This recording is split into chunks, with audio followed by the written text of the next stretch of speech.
Well, welcome everybody to the third ever episode of our Young Life podcast. And we're excited to have you with us. My name's Scott. I'm the Young Life pastor here at Mapleview. Why does everybody else just go ahead and introduce themselves? I'm Elliot. I host the Open Concepts podcast that comes out with new episodes every Tuesday. I'm also a final year student at York University taking French studies. Yeah, that's awesome. Good stuff, Elliot. My name is Jake Stanley. I go by Shake and Jake Stanley at Life 100.3. I'm on the air, street team. I even do the front desk. I'm a desk lady sometimes. So that's what I do. My name is Aiden. I'm a Bible college student at Vanguard College Online. And when quarantine was not happening, I worked at the keg. Yeah. Talk about privileges of being friends with Aiden. You get to go to the keg for discount steak. That's a pretty sick deal. It is the best steak. We are online everywhere you want to be. If you're joining with us online on YouTube, watching along, hello to everybody. Love being with you in the comments. Through the power of technology, we're chatting along with you. So good you're here. Of course, we're also on Spotify and Apple Music, and we're always making tweaks to kind of update our audio and make the show a little bit better. And so we're working with some new microphones, some new stuff to try and bring the audio experience up a grade. But we want to invite you to our third ever episode. Again, love to be with you. And we're honored that you'd even check it out. You know, every time the week comes past and people view in, like, just blows me away that people would come and spend their Monday night with us, which is so good. Yeah. And shout out to the cast who gives up their time. So good. Couldn't happen without you guys. It's amazing. It's awesome. Well, last week was our comfort food question of the week. What was your go-to comfort food? The statistic that we had found was 40% of people surveyed in North America turned to comfort food when it meant to deal with their feelings, their emotions.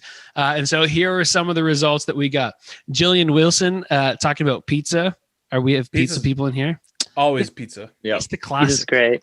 Do you guys ever get pizza? You can get barbecue swirl on top. Oh, that's good. Chef's kiss. That stuff is so good, Elliot. It's Bro, unreal. why are you putting barbecue on pizza?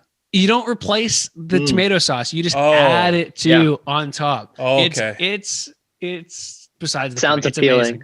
But right, Jillian, when this is all over, we're gonna hang out and eat some pizza. Mercedes, sushi. She loves sushi. Are you guys sushi people? Yep. Nope. No. Love sushi. No. Why would I eat something raw? Why I go out my way to eat something raw? Quick fun story. We took Chase Godmere for sushi at Noble in Barrie here, and we tried to get him to try calamari, and he literally turned red thinking he was going to choke on it. He couldn't even get it down. That's my man Chase right there. He knows. Yeah, he's going to hate that I said that, but it's fine. Kathleen Robinson, who was our guest last week, she tuned in and she said pizza and wings. So pizza's good, but wings, man, that is a woman of the Lord. Chicken wings are still the gold staple. Oh, so good. Beth Wiedemann, this is comfort food on a big budget, but she said steak, like Aiden. She's coming to your work. Is she stressed out? She's going to the keg? Like, that's crazy. Go to the keg. I'm too poor to be that stressed out. Yeah, that's not. Tanya chimed in and she said noodle cup. Do you guys ever have those noodle cups? Yeah. That's like a blast to college days. Like the only thing you can make in a microwave. That's a good one. I'm on that. That's like a 3 a.m. snack. That's what I like. Yeah. Yes. Laura Curry said ice cream. I love ice cream. It's so good. Nick Lehner, pizza pockets, which is just stress pizza on the go. That's just stress treats that you can take with you. Aiden said pierogies. My Ukrainian heritage. Oh yeah. That's not bad. That's actually pretty good. What is it? Grandma's homemade pierogies. Oh man. What's in them? Homemade pierogies. Homemade pierogies with the cheese and potato stuffing. Sometimes she'll put other stuff and get creative with sauerkraut or blueberries, blueberries. Oh man, bro, is your nana hanging out with Jake, putting olives and cheese on toast? We're friends, okay? We get along. They know each other well. It's like a dessert pierogi. It is. Update them taste buds, That's good. Josiah said chips. I love chips. Chips are good. They're the classic. Jody Speck said mini eggs. Mini eggs are really good. That's a good one. Coming up. That's the one. I'm not a chocolate person. Not even mini eggs? Nah, I never crave chocolate ever in my life. I don't think I've ever eaten an appropriate amount of mini eggs. Like when they're there, it's always the thing you eat too much of. Yeah, finish it. Yeah, it's always at Easter, so it's like, oh, they're only here for a limited time. I'm gonna splurge, Right. and then you True. think you're gonna die. So that's good. Reed said crackers and cream cheese. That's a good one. I love urban garlic cream cheese. It makes you really desirable to kiss from your wife because you smell like garlic. But that's a good one. Katrina said flaming hot Cheetos, and Lori Lynn, Pastor Lori Lynn chimed in. She said pasta. Pasta's a good one. I do love pasta. A lot of Italian food on here. It's pizza and pasta. Yeah, like the carbs. I think it's the carbs that are really the comfort food. Like the carbs fill in the gaps of your heart. That's the good stuff. Yeah, when I eat my feelings, I like to have a variety. So it's good that we have lots of options. Yeah. Well, there's some pretty extraordinary things happening in our world today, and it's a crazy time to be alive. Man, I'm consistently blown away. It's like they just keep one-upping themselves, which is the craziness that seems to be going on. And that means it's just a better time to stay connected. And that's why we're so glad you're with us and a part of things here at the Young Life and joining us online. A part of the connection point is I want to mention that Aiden, everybody say hi to Aiden. What's up, Aiden? And Ben Walker, the man who is still looking for a woman of the Lord to be with. He's a good listener, according to last week. I said nothing, Ben. I said nothing. The two of them are going to be running our Young Life podcast on Sunday nights at 7:30 starting next week. Hey. So, in the midst of all this craziness, get connected at the Young Life small group Sunday nights at 7:30 with Aiden and Ben. It's going to be unreal. And we're talking through scripture. They're going to be starting in James chapter 1, talking through, I'm actually not sure what the first one is, but we'll bury the lead. You can find it on our social. Choosing joy. Plug. Choosing joy. That's a perfect one, actually. That actually ties in really well with what Sarah Jane shares with us later. And tonight we're talking about our mental health. This one is, I was very careful in when we started the conversation around mental health because I wanted to be careful to not speak out of turn. I think sometimes church and mental health have not always had a great relationship. And so I'm thankful to have Sarah Jane with us. She's a psychotherapist and she's a professional. So tonight we're taking the posture of a student to kind of take in what she has. And she was awesome. You know, I don't know if you guys don't have to divulge this, but I don't know if you guys have any sort of history with mental health, paying attention to your mental health or a therapist or any of that kind of stuff. My first experience was actually, I was maybe not skeptical. That makes it sound like I was against it. I think I was neutral. I don't think I really knew a whole lot about it. And when Mikhail and I got married, my dad and her dad married us. So they're both pastors and they kind of like co-did it. And I definitely did not want to do marriage counseling with my father-in-law. And so we went to go see a psychotherapist who's like a family therapist to do our marriage counseling. And that experience completely changed my perspective on all of it. Her name was Nancy. She was amazing. And she really helped me understand some of the unhealthy prejudices that I maybe didn't even know that I had about mental health. And so that's kind of what I want to talk about tonight is I would encourage you to have an open mind as we talk about a few things. I think there are things that I wasn't necessarily always open to that I'm thankful that I'm open to now. And tonight, Sarah Jane does an amazing job at kind of giving us some really practical things to consider when it comes to how our spiritual walk and our mental health coincide. But, before we get too far into it, like we always do, we like to kind of start off with a bit of a question. So, life can be a lot. I wanted to check in with our cast to make sure they were good. You guys are managing your stress, that your mental state is in check.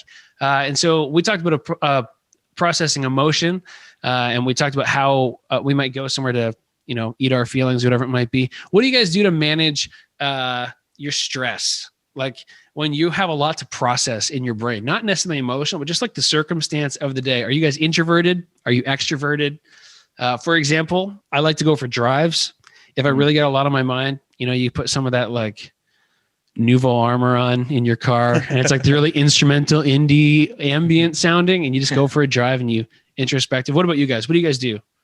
Are you a people person or you kind of escape for a bit? Yeah. Like I think it depends on the situation. But I think like I like you, like a walk or like a drive, or I'd like to just get out and just sort of distract myself, but I would also like maybe like obviously not right now, but like when I could go hang out with people, maybe go to coffee or whatever, and just like I like talking about stuff, and so I definitely will do that. Yeah, external processor.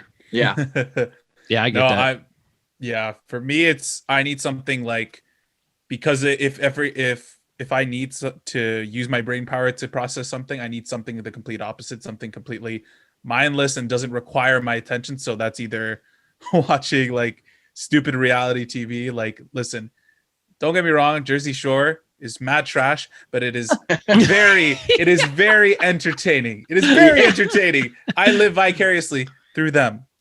Yeah, so that's fun. Which one? Just the old one. I don't know. Snooki. Yeah. That's yeah, the situation. But and then as well, just like, if I need to like drop like an hour or two on Warzone or some video games, I'll just play that and just kind of take my mind off of that, and that gives me like a full-on reset to kind of get back into the things I need to do. I shoot Aiden quite often, and it's therapeutic. Like, taken out of context, this conversation can be quite dangerous for me. But on Warzone, I shoot Aiden on a regular basis, and it really just helps check my mental state. Aiden, what about you? Yeah. Hey, exactly. Man, Warzone is a good one. I sometimes I take my stress out on that, but sometimes that can stress me out because I'm not getting enough stuff done. So oftentimes I'll phone a family member or a friend or my girlfriend, and just talk, just connect, especially with COVID and stuff right now. Like, my escape was always like church and going out for coffee with people, but now we can't do that. So just going back to phoning friends and phoning family. Yeah. It's interesting. Like, one thing that Kathleen talked about last week briefly, and that Sarah Jane shares again, is kind of self-awareness. Like, it can be challenging because you don't know if you're not self-aware, but to the best of our ability to be self-aware. And she kind of mentioned last week, and a few of you during our broadcast last Monday night started sending me your Enneagram numbers because you were doing the quiz. So I actually asked the cast this week to kind of check it out and try to find one of the free Enneagram quizzes.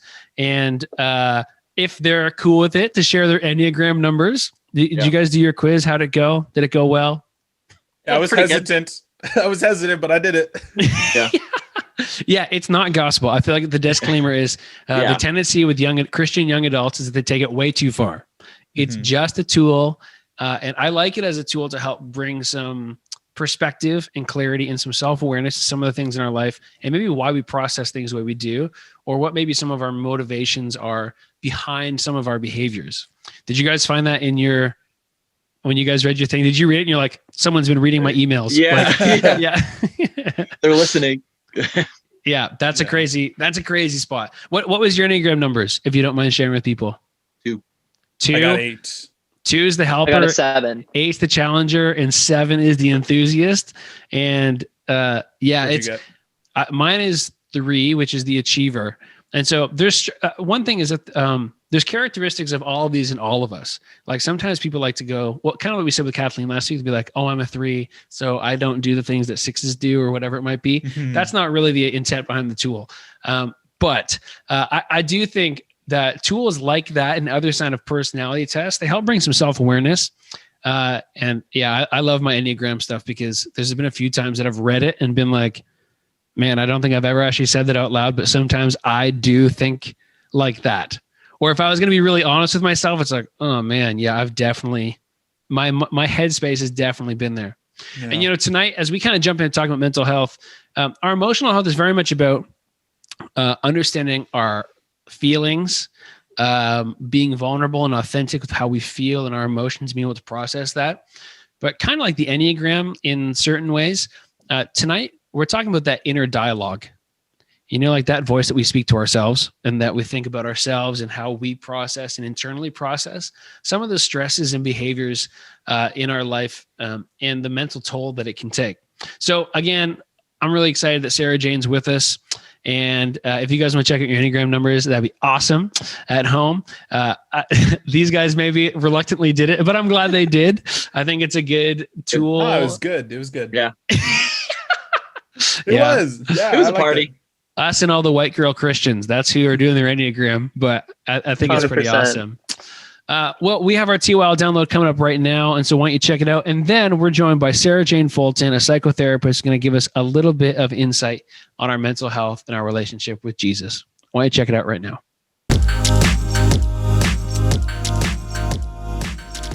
Well, tonight, we want to conclude our conversation around health, talking about mental health. And a little bit of a quick disclaimer. Tonight, we are talking about mental health and wellness. We are not talking about mental illness. You know, mental illness, like physical illnesses and ailments in our life, it requires the attention of a professional. And that is very much not what I am in the area of mental health. And so I want to be very clear and cautious to not overstep some pretty important boundaries when it comes to spirituality and mental illness. Of course, Jesus heals. We believe that God is all sufficient in our lives. But in the same way that if I broke my leg, yeah, I'm going to pray for healing, but I'm probably also going to go to the doctor. When it comes to mental illness, yes, we pray for healing, but seek the advice and what God has given us through healthcare professionals. Sound good? I want to be really clear as we get into this conversation. You know, sometimes mental health and church, that relationship has been healthy and unhealthy at different moments and different times. And so I just want to make sure there's a clear distinction. Tonight we're talking about wellness and intentionality at doing the best to steward our mental health. We're not talking about mental illness. That very much needs to be talked about in the appropriate place and context and with the people with the appropriate qualifications and education and insight, and that is not this. Sound good? And let's continue our conversation, though. Let's continue to talk about how our spiritual walk and our mental health, there's a connection there. And from a faith perspective and a scripture perspective, and as a follower of Jesus perspective, how can we be intentional with our mental health?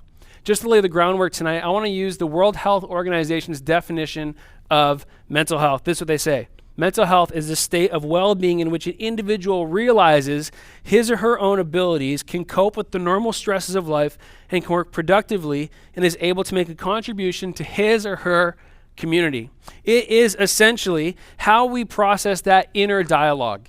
You know, if our emotional health is how we are vulnerable, authentic, and in touch with our emotions, and how that goes beyond us into our relationships and the people we interact with, our mental health in this conversation and wellness is about that inner dialogue, the coping that we do to manage stresses and the processes in our own mind and in our own way of thinking. You know, one way that really helps me think about my health is I kind of like to picture these piggy banks. I have my physical health, emotional, mental, and spiritual health. And, you know, there are different seasons of my life where I feel like I'm withdrawing amounts that need to be replaced and they need to be replenished so that I am able to withdraw at another point.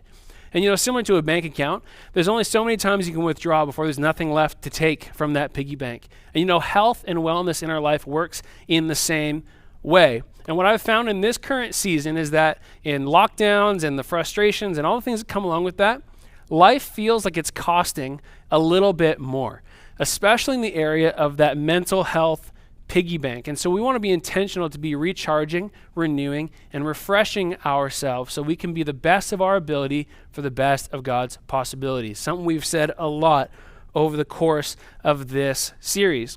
And again, stewardship doesn't happen by accident. I am not necessarily a good steward of my finances by accident. Normally left to my own devices, I will buy a PlayStation, which maybe that's a good thing. But if I want to be intentional, that's how I can best steward my resources and give back to God what is His. And so I want to talk a little bit tonight about a season of my life when I was maybe, in retrospect, I'm able to see it, but at the moment I didn't really recognize the tax and the toll of my mental health on the circumstances I found myself in. You know, maybe you've been feeling this way. I was feeling pretty low. I was feeling pretty depleted. I wouldn't go as far as depressed or anxious, but could not get my mind to stop running. You know, I was not really feeling the best of myself. I could feel that piggy bank at low. You know, in your phone, maybe you have an iPhone, it goes into low power mode, and some of the features that are normally there are disengaged because you're running on such low energy. That's what it felt like. That's what it felt like in my life. The things that I was normally capable of thinking through and processing, for whatever reason, I just wasn't able to do it like I normally would. Little small things, you know, they begin to set me off. They begin to produce this big reaction in me and this worrisome state in me when they normally wouldn't. And, you know, in my life and my relationship with Jesus, what I needed to do for my circumstance was two things. A, I needed to get some perspective. And how I did that was to lean back into the presence of the power of the Holy Spirit in my life. Because if you're anything like myself, when we get worked up, when we're running on low energy, when maybe the stresses and challenges of life come, you know, I like to resume control. I like to assume that maybe I can do it better than depending on God in those really high stress moments of my life. And maybe you've been similar, that you've leaned in that way. But I had to give back control to God. I had to lean back into his power and his presence. And secondly, I had to make change. I had to get help. I had to talk to somebody about it. I needed to bring support to my life. And being postured for the best that God has for us is being intentional and being good stewards. And when it comes to our mental health, sometimes that means leaning back in and giving God lordship in areas that we've taken control. And it means surrounding ourselves with support, making a change, or getting help in moments when we need to. John 16:33 says this, "In this world you will have trouble." We will have issues and circumstances that come beyond our control, and they're going to stink. But take heart, because it says that he has overcome the world. And that's where I see our mental health and how we process the strains and stresses of life and our spiritual walk really blending well together. Because you know what? We don't really work with the same tool set as everybody else. As followers of Jesus, we understand that we walk with Jesus, and he sustains us, he keeps us, and he is the one that I really want to be leaning on in my life, especially when it comes to health and wellness.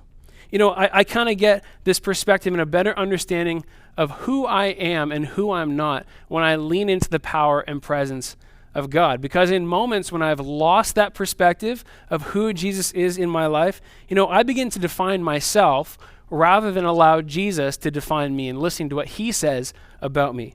Or maybe I begin to push ahead instead of listening to the pace that Jesus has set in my life for the season that I find myself in. Or there are moments when I like to speak over what God has spoken to me. When I feel like in my moments of prayer, the Holy Spirit has been speaking intentionality and worth and all those things, and I can speak over sometimes things that aren't even true about myself in my life, and that's because I like to gain back control. And a big part of it is learning to let go and give lordship over to God. And in circumstances we find ourselves in right now, sometimes it can get to the point of crisis before we're willing to release some things and trust God with some things. And I think that's a really healthy practice to come back to as a follower of Jesus. Am I willing to let go and trust God? It's a difficult process. And when it comes to the area of mental health and our faith, sometimes that can sound like a crutch. Well, you just got to trust God. It can sound like a crutch. And I understand that. Maybe you're new to faith, or maybe you don't have any faith at all, and it seems like kind of a get out of jail free card. But you know what? When we talk about giving our lives to Jesus, a big part of that is lordship. And so what other would call a crutch, I like to refer to as lordship and trusting God. I actually think a crutch is a good picture of how I want my life to be postured. I'm leaning on God. When I don't have the strength, he does. When I can't keep myself going, his strength, his power, and his spirit help sustain me in moments when I can't. And if that's a crutch, I'm all in. Get me two of them. Because there are moments and scenarios in my life that I need to lean into the power and the presence of God and know that he is with us.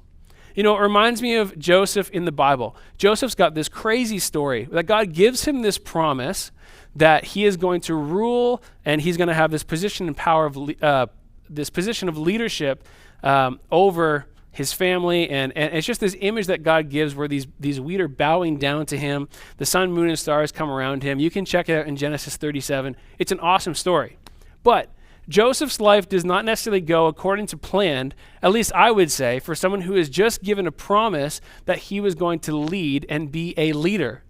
In fact, his family, his brothers become frustrated with him, and they think that he's arrogant and cocky, and they actually hate him. So they despise a plan, or they come up with this plan to kidnap him. They beat him. They sell him into slavery, and then they tell their dad that he was killed.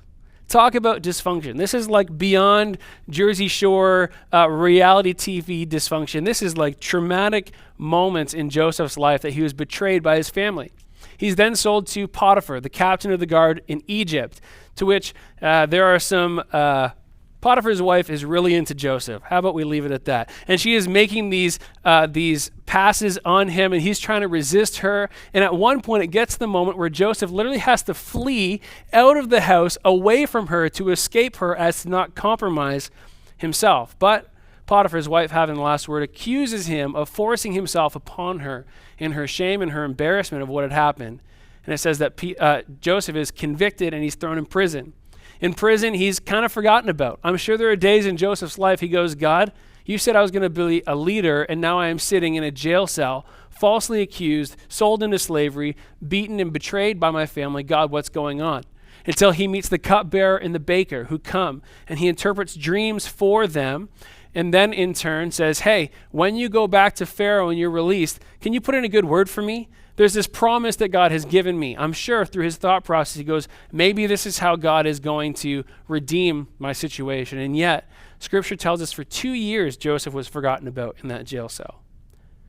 Challenging days, trauma, stresses, probably not understanding what God's plan was exactly and how God could give this promise, and yet this was his circumstance. And if you know Joseph's story, it does result in God making a way. He comes to Pharaoh and interprets a dream, and Pharaoh is so inspired and sees that God is with him that he actually puts him in that second seat in Egypt to be essentially the prime minister and overlook this entire initiative to save up all this food for a famine that was coming. God establishes the promise, but scholars suggest that Joseph was 17 when he received the promise, and he was probably around 30 by the time he found himself in the position that God had promised him to be in. Talk about 13 years of turmoil, frustration, asking the big questions. God, is this really what you had for me? Can I really trust that your promises are true? Can I trust that you are in and through my life? Because so far, I've been beaten, sold, slaved, falsely accused, imprisoned, and lately I've been a little bit forgotten. And maybe you feel a little bit like Joseph did in those 13 years of his life, where you're not seeing the pieces of the promises of God actualize in and through your life. Maybe this season you're in right now, the stresses of life are kind of getting to you. You're feeling like that piggy bank is at an all-time low. Here's what I want to tell you tonight. You know the difference maker in Joseph's life? It was not he was the smartest or that he was the most capable, anything like that. Scripture tells us that in every season of life, Joseph overcame and he thrived in his circumstance because of one thing. God was with him. God was with him. And when we invite God to be a part of our lives, when I've invited God to be a part of my life, in situations where that piggy bank, that mental health piggy bank was at an all-time low, I want to tell you, God makes up the difference. He makes up the difference for you.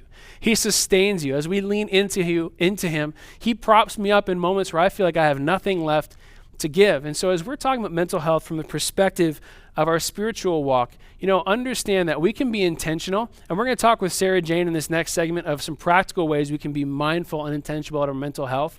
But know this, God is with us. And we don't operate with the same tool set that everybody else does. We are able to lean in to the power and the presence of God. And so tonight, be encouraged. If you've been feeling like that mental health piggy bank is maybe at an all-time low, maybe the stresses of life and the circumstance we find ourselves, they're beginning to get to. Your patience is running out. Take heart, because he has overcome the world. He foresaw these troubles. And when we lean into Jesus in our faith, he will sustain us, not just physically or emotionally, but mentally. And as followers of Jesus, we're able to do so much more because we have him. I'm excited for Sarah Jane to share tonight from a professional perspective when it comes to our mental health and how these two things have a pretty close relationship, our mental health and our spiritual walk. So why don't you check it out right now with Sarah Jane coming up next.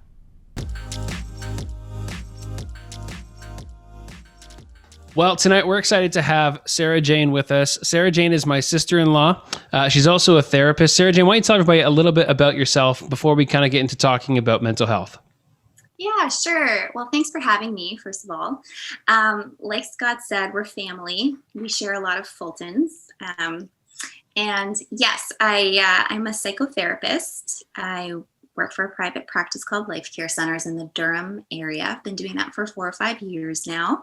And I have a little 2-year-old named Violet who's very strong-willed, and she's just so much fun. And I'm married to a guy named Zach, who is Scott's brother-in-law. So his wife's brother. Yeah, it's a lot of fun.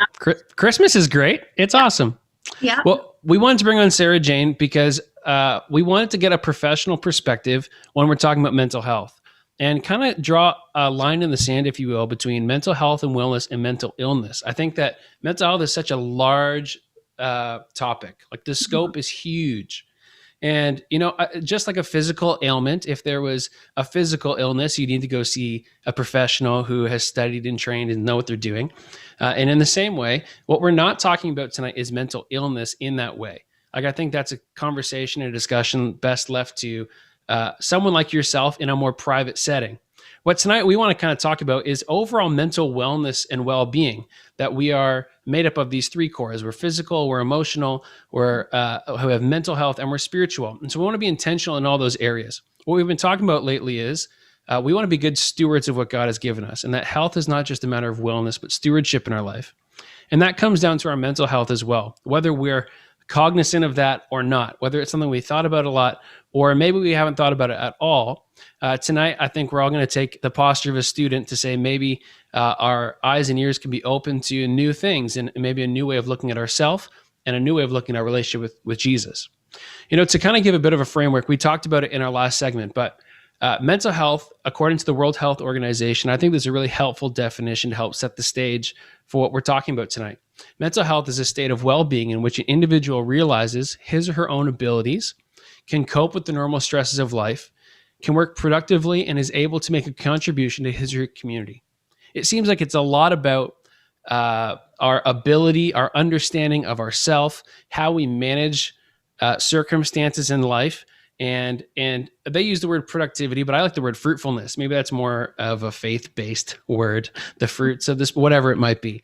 But to be able to have fruitful lives. And I think that's where the stewardship question comes in. If my mental health can help me live a more fruitful life about being intentional, I want to do that. I want to be a part of whatever that conversation is, or whatever it means, learning something new and how I manage myself. And so maybe you could help us out a little bit. What would you say is the relationship between our mental health and our spiritual lives and our spiritual health? How do those two things kind of blend together, in your opinion? Yeah, sure. It's a great question. Well, first of all, I'll say that the Bible does talk a lot about how we are not just one thing, right? We're body, mind, soul, spirit, like all the things make up the individual. And so just like it's our responsibility to get the proper nutrition, to feed our bodies so that we can think and have, optimal brain activity and get the right amount of rest for our bodies. So, we're not grumpy in the mornings. It's our responsibility to check in with our mental well-being or our mental health. And to me, and in my professional opinion, that has a lot to do with our thought life. What are we meditating on? What are we feeding our thought life? What are we thinking about constantly? What are we worrying about? I think that's very indicative of, how healthy you are. And I think it's also indicative of how self-aware you are. And I think as Christian people, it's our responsibility to develop our self-awareness so that we can ultimately be the best examples of Christ for people. Yeah, for sure. And self-awareness can be such a challenging thing too, because it's hard to know. It can be hard. If you're not self-aware, it's hard to know that you're not self-aware. Like it sounds like a little bit like a chicken or the egg kind of thing. And so maybe help paint a picture for us. What are maybe some symptoms of that I'm not self-aware or of poor mental health? That would be, Sure. Maybe you should be more mindful, Scott, if you're exuding these kinds of things in and through your life. Yeah. So there's quite a few things that I think are indicative of poor mental health. And I'm just going to speak in general terms. I think, it's important to keep in mind that's going to look different from individual to individual. Everyone's going to have a bit of a different threshold. It's going to look a little bit different from the next person. But generally speaking, a lot of the times when I'm looking at unhealth in your mental health or in a client's mental health, it looks a lot like, well, it can be in two parts. One, it's like physical. So that, that looks a lot like not sleeping, loss of appetite, fatigue, low energy, low motivation, overeating, fatigue, sluggishness, worrying, constant, like something I like to call the mind chatters, like when you go to sleep. all of a sudden your mind is like bing and it's like chattering away. That's not a clinical term, by the way, but it sounds pretty clinical. well, I thanks. could get that written on a script somewhere. Yeah, Yeah. it's good. But you get that, you know what I'm talking about when I say that, right? For sure. So, a lot of the times they're more subtle, or we don't realize like, oh wow, I really am experiencing some of these symptoms, and this is maybe indicative of poor mental health. Second part is more cognitive. It's more to deal with how we're feeling, what we're thinking about, right? So if we're feeling low a lot of the times, or we're feeling like we're worrying constantly, so a little bit of anxiety, things like that. And I think also if our thoughts are very negative, if we wake up and we're thinking, oh my goodness, I suck. Why did I say this? Why did I do this? I'm so incompetent. I'm too scared. I could never do that. Like, you're constantly reiterating that negativity to yourself throughout the day. Yeah. That's going to lead to low self-esteem, low self-worth, depression, that kind of stuff. And I think a lot of people actually struggle with what we would call a negative internal dialogue, or a negative inner critic. And it's just what I described. And it's shocking at how, at the amount of people who do struggle with this, or some version of this. And I think we all do, because we all have insecurities. We're human.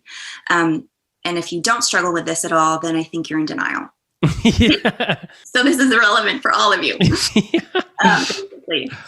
But no, it's true. Like, we all have our days, right? But if it's constant negativity, that's something that we have to check out. That's something we have to bring into awareness and identify, and figure out what the root of this is, or like, what is it that I'm constantly feeding myself? What are the lies that I'm holding on to and thinking that they're truth, and what is actual truth? So, because what we think about really affects how we feel, which then affects our behavior.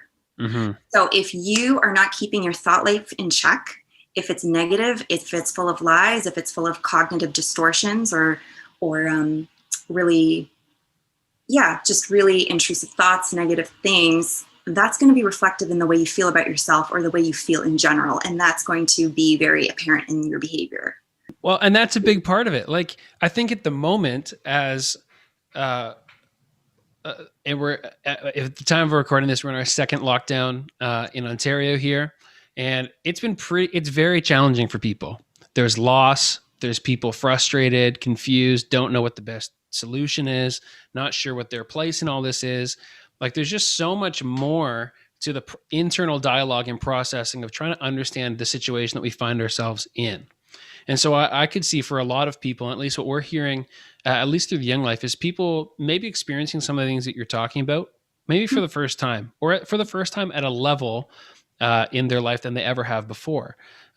As this exaggerated, stress-inducing world event is taking place, how can we be intentional about that? Like, if we're starting to feel these things, and something's kind of resonating with someone at home as you're talking through some things that might be symptoms of poor mental health, or we want to be cautious that we don't maybe get to that place. What are some ways that I can be intentional about my mental health in today's culture and world? Yeah. I think that's a great question. And I think that there's a lot that we can do. And the first place that I kind of want to camp at is something called positive coping mechanisms. I think we are inundated with stress. There's a lot to worry about. There's a lot going on in our world that's crazy. And it's really important to take a break from some of that, like to really be mindful of our thought life, like I was talking about. So don't listen to the news 24/7, and do things that are good for you. But I think one of the greatest ways to do that is to practice mindfulness and focusing techniques. And for those of you who have no idea what that is, or that sounds a little bit funny to you, that's okay. But essentially, it's just bringing yourself back into the present. I think with anxiety or with worry, we get so wrapped up in the future and the what ifs and like the worst case scenarios. Mm-hmm. So if you can identify, shoot, I'm stuck in that place. Like, I keep going back to, what if the world ends? What if? Maybe it's time to just take a deep breath and incorporate some of these tools. So the first tool that I teach clients, and something that's really effective, is something called the 5 senses tool. Have you ever heard of that? No. No? No. It's cool. It's simple, but it's very effective.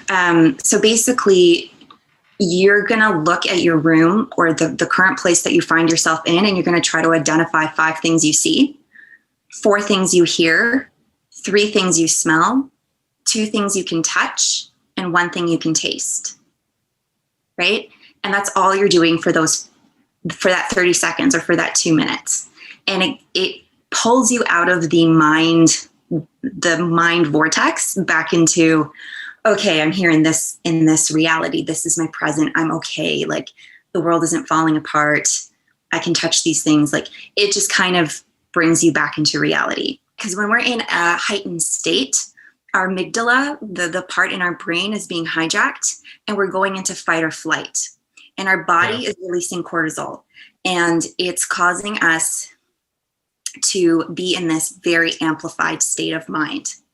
So, when you're in danger, if a tiger is coming at you and going to kill you, you want that pumping through your veins because you're going to run and get the heck out of there. But you don't want the cortisol pumping through your veins all the time, every day, and never be able to turn it off, because then you're in a constant state of stress and anxiety and chronic stress, and it's not good for your body. Well, and I feel like it can be very easy to lose perspective in that state. Absolutely. Like, you can lose perspective on, you may be, or maybe not exaggerating, but you see it as a mountain when it's maybe a molehill. Like, it's not as big a deal. At least in my own life, moments like that where you get into that maybe worked up panic or moment, and the issue at hand seems insurmountable. You know what I mean? And I think a big part of what you're talking about is being intentional and kind of bringing that down a little bit, so we can kind of get back to processing and understanding and the way we were designed to overcome issues and problems in our life. And I think we underestimate the way that God designed us to be able to critically think through issues in our life, process, and to get through things in a healthy way. And yet we can get ourselves worked up. You know what I mean? We can kind of get ourselves hyped up, and it can come. I always like to think about these things as like piggy banks in my life, that as circumstances in my life cost something, okay, the stress of this cost something. And now that piggy bank's a little bit lower, I need to be intentional about recharging that core, if you will, in my life. Because I know that a day is going to come, I'm going to need to deplete that again. Like, it's going to take something from me. And I think at this current moment, I think people are experiencing that the pressures of life are maybe taking more than they used to. And so it's starting to, they're starting to maybe feel differently than they normally would, or maybe you're running out of ways to be able to process the stress of everyday life or the frustrations and all those kinds of things. Those are amazing, just practical things that we can be mindful with.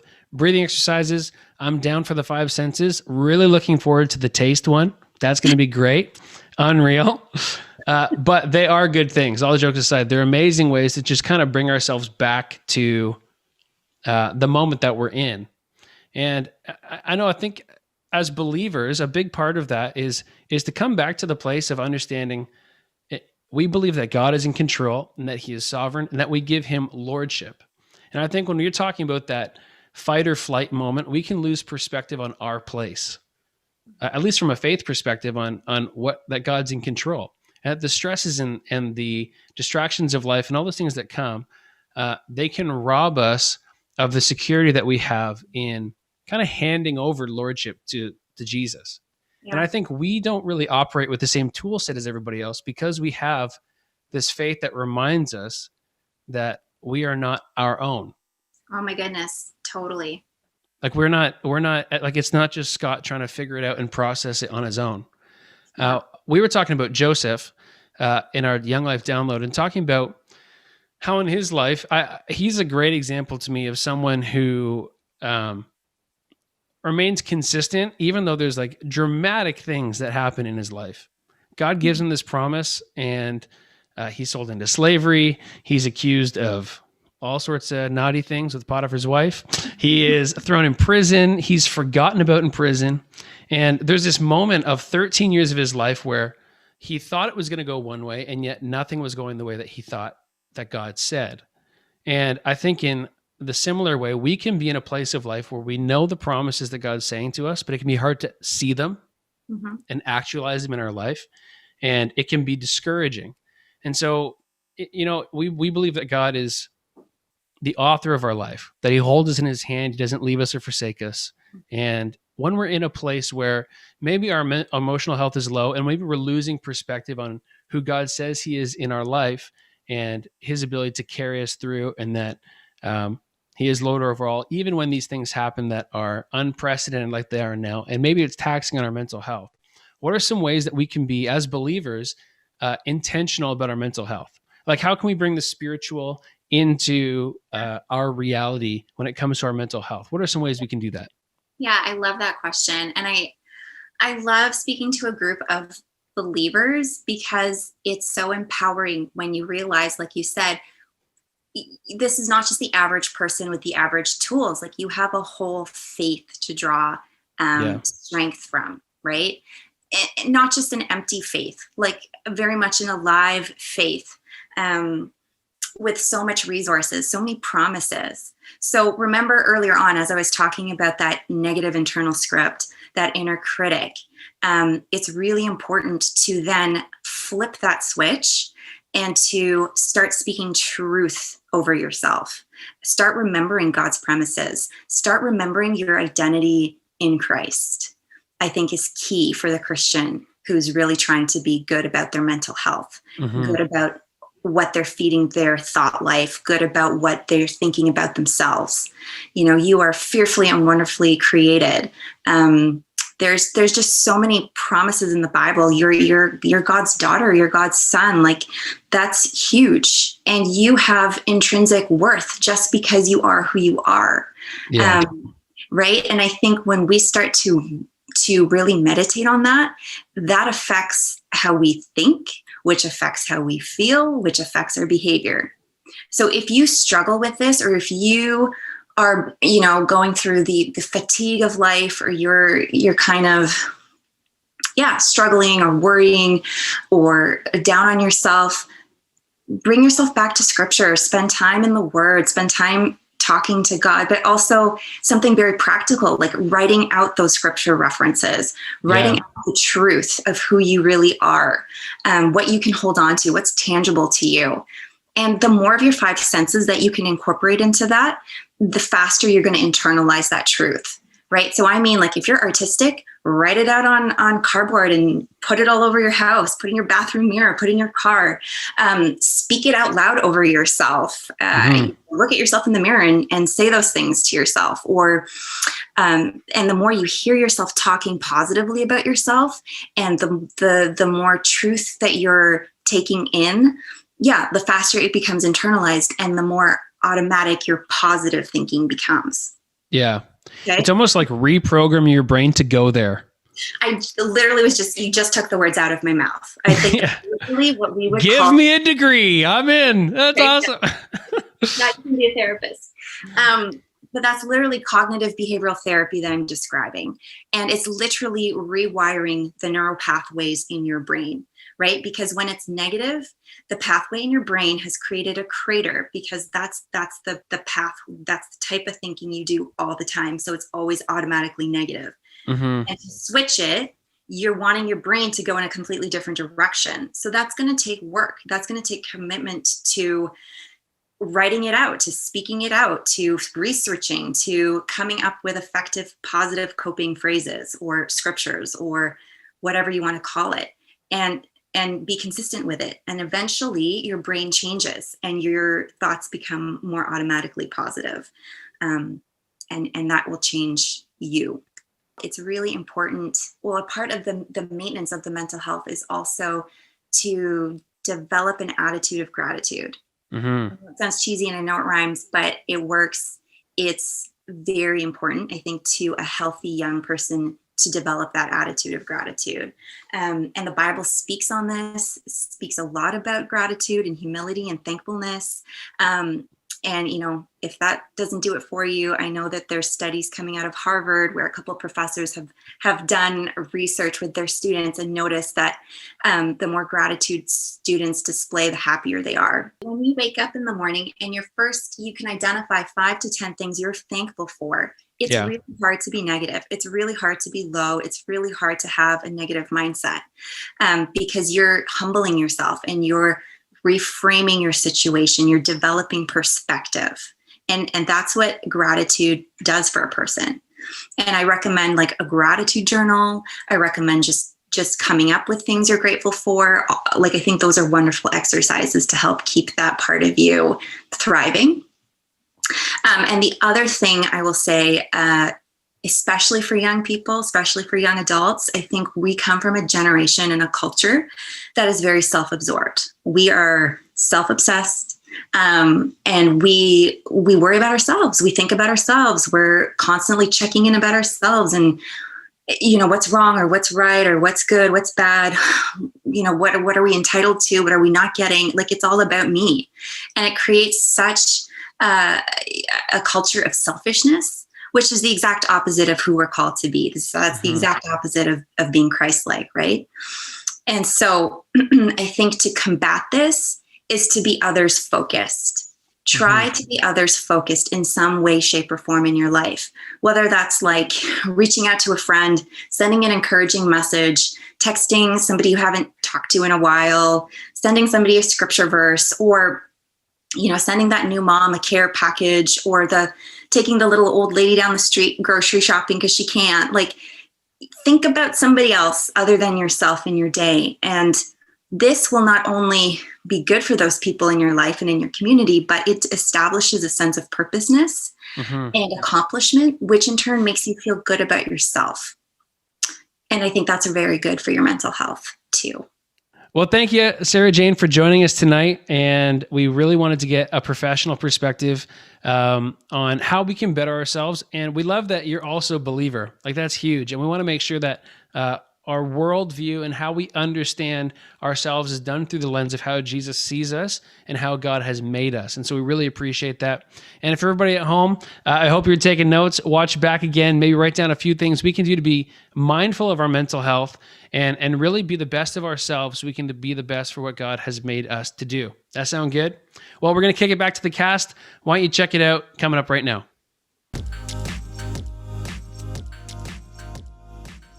Well, thanks for joining us, Sarah Jane. It's always best to consult the pros in these areas. And tonight, as we've been talking about mental health, if we can be a support to you here at the Young Life, we would love to do so. I think with lots of the new restrictions and all that comes with that, maybe you're feeling like that piggy bank is running low and you need to recharge and refill. And maybe kind of like some of our staff, you're an external processor and you need someone to talk that through. We want to be here with you to help do that. Also, I want to make mention that your church family is thinking of you. We have mapleview.church/aid. If you need prayer or any sort of support, we also have our food source available. If there's anything that you need, why don't you check out that page and see if we can be of service or if we can support you as a church family. But like we do every single week, we have our question of the week. And as we go tonight, I'm going to get our cast to answer the question of the week in preparation. Sarah Jane talked a lot about developing an attitude of gratitude and practicing thankfulness. She talked a lot about retraining our brain to go to the positive areas rather than the negative. And so we want to start tonight. And so what we want to ask is, what is one thing you're thankful for right now? And / what's one thing you're looking forward to maybe in 2021? What's one thing you're thankful for right now and something that you're looking forward to in 2021? Go. I'm thankful, actually. Yeah, you go for it. I'm thankful that people have kind of rallied around doing whatever we can to still be together. I genuinely, I think the testament to the church and our willingness that people just want to be together. And so even though the circumstances have changed, I'm always encouraged when people, even on Sunday or whatever, they still want to participate. You know what I mean? It's encouraging to me that our faith is meaningful in a lot of ways. It's like, hey, look, this is a small obstacle to overcome. We might have to change our method. We might have to try something new. But church will continue. Our faith still means something. Like I'm always encouraged by that, at least lately. And I work with Chase a lot, who is developing all the Sunday services. And so I get to have a little bit of a hand in that. And every Sunday, as people log on and they're faithful to do so, I'm thankful for that. Like I'm encouraged by that. And seeing people still connect in their faith while they're maybe not connecting in person. And what I'm looking forward to is Baby Burton, who has 2 email addresses for the boy and girl name, because you got to see it in real life, and you don't want them to have a weird email address like I don't know, chicken wings rock 62 at hotmail.com. Like, did you guys have any embarrassing email addresses when you were a kid? Nope. No. What? Mine was Scott_rocks10. It was a little bit of an ego bump, but my older sister made it for me. I think the sole fact that I used Hotmail was embarrassing. I still use my Hotmail account. I deleted mine. Out of here. I deleted mine. What are you guys thankful for? What's something you're thankful for? Something you're looking forward to in 2021? I'm thankful for just the extra time that quarantine is giving us to be intentional with. And for me, it's just sticking to my devotions. And sticking to my Bible readings and like the extra time. Because before quarantine, it was like we were so busy with so many things constantly going. Our schedules were always full. And now it's like God's given us, Josh Connell, these are his words. He told me it's like a 4th Sabbath that we're getting to just rest and spend time with God. So I'm thankful for the extra time. And something I'm looking forward to is just more spiritual growth. Yeah, I think it's a healthy perspective to have, to go, well, I'm going to make the best of where I find myself. Yeah. Right. Yeah. Like I think you're right. I think you're onto something, that coming out of quarantine and all these lockdown stuff, like, yes, we want to get back to like going to movies and like going out for dinner. But I do think there are going to be people who are like, man, the pace of life that I used to live maybe was unattainable anymore. Not unattainable. Mm-hmm. What's the word I'm looking for? You couldn't maintain it. Unrealistic. You couldn't do it forever. So I think that's good wisdom, Aiden/Josh Cannell. What about you, Elliot? For me, it's just I'm thankful that like I'm just here. Like specifically like in Canada. Like I have both of my parents are immigrants and came to this country like not knowing a word of English and built something from the ground up, right? So I think sometimes, at least for me, I take that for granted sometimes, especially the blessings that I've had, especially living here. And especially during this time of COVID, where people are losing their jobs, are struggling financially. Thankfully, like by the grace of God, nothing like that has happened to me or my family. So I'm thankful for that constantly, because I know that other people are definitely having tougher times, especially during this time. That's incredible. That's awesome. And then something I'm definitely looking forward to, honestly, is just graduating, just being done with school, being done with that, and just looking forward to whatever the future holds for me. Yeah, that's a good one. Yeah. To finally be done with it. I love school, but it is good to finally be... We out. Yeah, no more paying for books unless you really want them. Yeah. What about you, Jake? What are you thankful for? What are you looking forward to in 2021? I'm definitely thankful. Like me and my family have gone through a lot in the past 9-10 months. Mm-hmm. And I think I've really appreciated people around me. You know, TYL family have been really supportive through everything, through Dad's whole cancer journey for those 4 years. And I think just I'm thankful for people that God's put in my life. And I can sort of piggyback off of Aiden. It's a time where, like you said, it's a 4th Sabbath of just kind of, all right, what do I need to work on? What can I be doing more, whether it's in your spiritual life or you're just have bad habits or whatever you want to use. But I think it's a really good time it's been a good time of growth for me.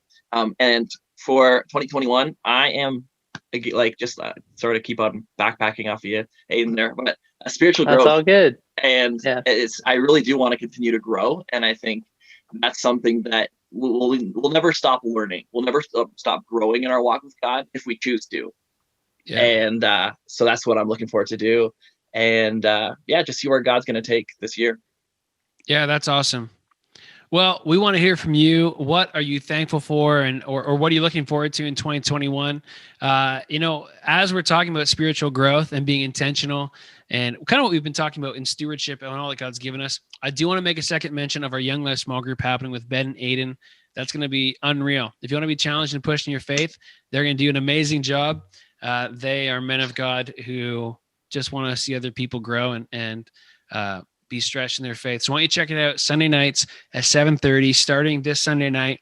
It's happening on Zoom, so you can interact and there's a lot of conversation. You're not just going to be looking at the two of them, although who wouldn't want to look at the two of them? They're pretty awesome. But Sunday nights at 7:30, the Young Life Small Group, why don't you check it out? All the information you need is at theyounglife.online, our website. Everything's there. You scroll down past the podcast and everything you need to find will be right there. We're so honored and excited that you would join us tonight.